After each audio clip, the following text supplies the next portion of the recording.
welcome everyone. Thank you very much for tuning in to another Scottish Premiership video. It's time for match week number 8, the last one before the dreaded international break comes in.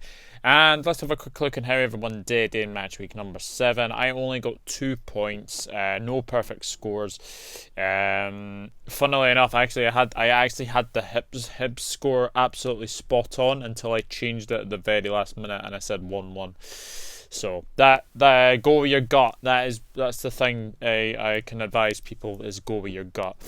Top scorer in the comments was James Dunlop, and James Dunlop got a very good 8 points as well. So very, very well done to James. So we move into match week number 8. And again, there are 4 games on Saturday and 2 on Sunday. So we move on to Dundee United against Ross County. Remember, leave your predictions in the comment section down below, of course. 3 wins to Dundee United, 1 draw and 1 win to Ross County. The last result was a 2-0 win to Ross County. Dundee United getting a 1-1 with Celtic, and I have to say a very, very good performance.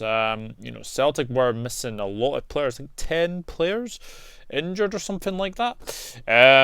So you have to say Dundee United did play very, very well. Ian Hark's getting a really good goal for Dundee United, and to be fair, I thought Dundee United could have actually won that game the way that they were playing. Ross County lost 2-1 to Motherwell. Unlucky to lose in a wee aspect of things, but Ross County definitely need to start getting some points on the board. Obviously, they haven't won yet as well, so it's going to be a very, very intriguing game, that is for sure. So looking at this game, I am going to go for a Dundee United win. I think Dundee United will win this one, and I'm going to go for a 2-0 win to Dundee United.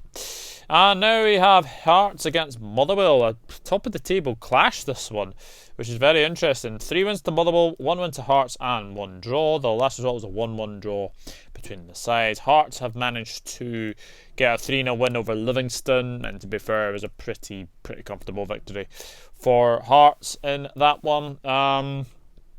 I thought Ben Ngemi, I think I've pronounced that right, was very, very good. And you know what, Hearts did actually play very, very well, you would have to say. But it's disappointing from a Livingston fan's point of view to lose 3-0. But Hearts were very, very good on the day. It could have been a lot more as well. Motherwell managed to get to a 2-1 win over Ross County, and they have started the season very, very well indeed. So it's going to be a very interesting game, this one. As I said, it is a top of the table clash. So the only result I can really go for is a draw. I think this could be a very, very good game. I am going to go for a draw. In fact, I am going to go for a 1-1 between Hearts and Motherwell. I do think Hearts and Motherwell will definitely play out a 1-1 draw, but we will see what happens in that one. And now we have Livingston against St Mirren at the Tony Macaroni Arena. 2 wins to St Mirren, 2 draws and 1 win to Livy. The last result was a 1-1 draw between the sides. Livingston back in front of their home fans after a very a disappointing 3-0 defeat to Hearts. It's not been great. I mean, the next couple of fixtures for Livingston is going to determine whether they stay in this league or not. I think they've got St Mirren, obviously they've got St Mirren. I think Dundee United and Ross County are on the horizon, as well as Johnstone, I think, are another team as well. So this is the games Livingston have to win in order to stay in this division. Look, I think the thing is Livingston did not play very, very well against Hearts. 3-0 could have been a lot more. As well, but it's disappointing. It was disappointing to lose by 3-0. So they'll hopefully get back to winning ways in this one. I mean, to be fair, Max Struijk had a very good game again. Max Struijk at this moment in time is looking like Livingston's player of the season at this moment in time. The number of saves that he's made, the number of interceptions that he's obviously done as well. Struijk looks a very, very good player. So I think Livingston will definitely have to try and get a win. St Mirren managed to get a 3-2 win over Aberdeen. Quite a topsy-turvy game, it has to be said. With obviously Aberdeen going ahead, St Mirren equalising, and then Aberdeen going 2-1 in front. And then Jenks getting 2 yellows, stupid yellows in the end. And then Curtis Main as well, getting the winning goal. So gets the former club, so you will enjoy that one as well. But I look at St Mirren, and yes, they won 3-2 against Aberdeen.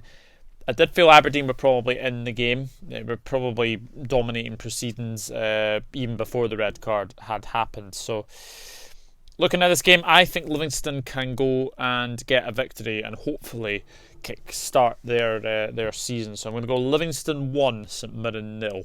But I'm very, very hopeful of that. But we'll see what happens in that one.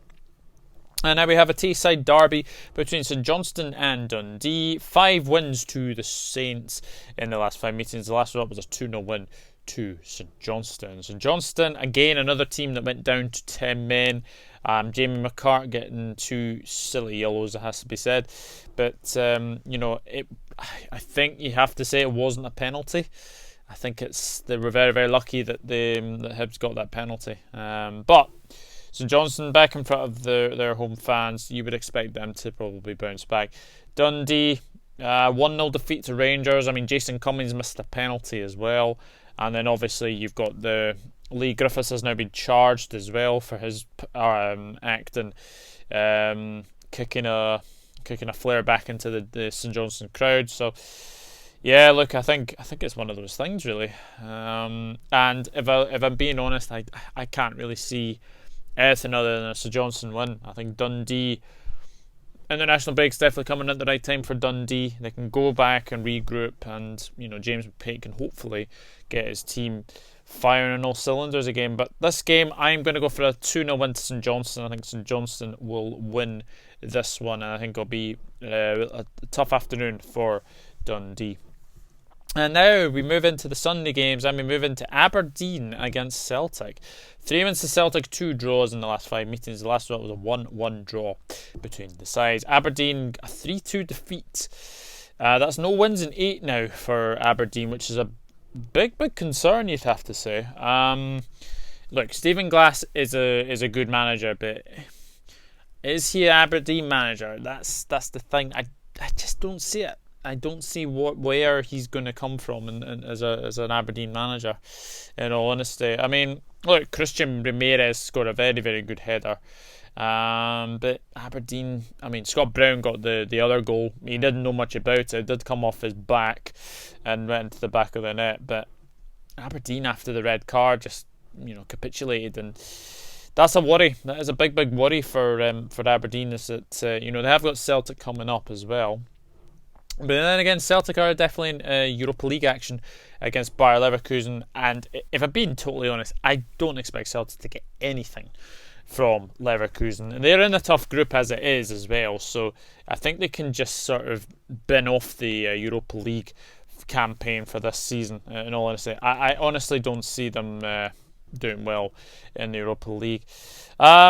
Celtic have struggled on the road recently. Obviously, their last away game, they lost 1-0 to Livingston as well. I have a feeling that Aberdeen haven't beaten Celtic in a while, but I've just got a feeling that the uncertainty over Celtic, the uncertainty over, obviously, Ondrej Postoglu, I'm going to go for an Aberdeen win against Celtic. I'm going Aberdeen 2, Celtic 1. I just think Aberdeen will be too strong for Celtic. It could be a very interesting game, that one, as well.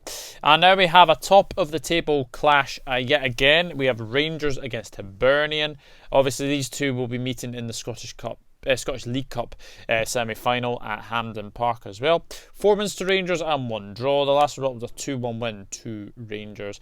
Rangers didn't play their best. They did not play their best against Dundee, but they managed to come out with a victory.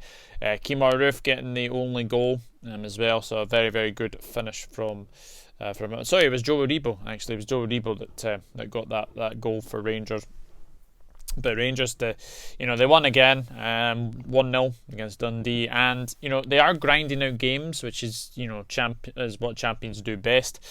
Hibs 1-0 against St Johnstone. That was their first home win over St Johnstone since 2012, so that's always a good thing to see for a Rangers fan as well. But I look at this game and I just think Rangers will be too strong for Hibernian. Rangers 2, Hibs 0. I think it'll be a very comfortable afternoon for Rangers.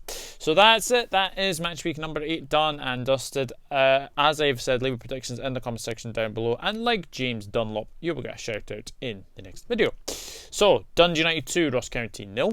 Hearts 1, Motherwell 1. Livingston 1, St Mirren 0. St Johnstone 2, Dundee 0. Aberdeen 2, Celtic 1. And Rangers 2, Hibernian 0. Nearly said St Mirren there, which was weird. So that is it. That is my match week 8 predictions done and dusted. And I'll be back after the international break. Yes, I know, international breaks are not the best, are they? But should be very, very interesting games ahead as well. But until then, it's goodbye from me. If you do like the content, please hit that subscribe button. Drop a like on the video as well. And also good luck to Scotland as well. Big games. I think they got Moldova and they've got Israel coming up. So if they can win those games, then it looks like they could be in the driving seat for that second place. But I'll see you all after the international break. Take care. Bye-bye for now.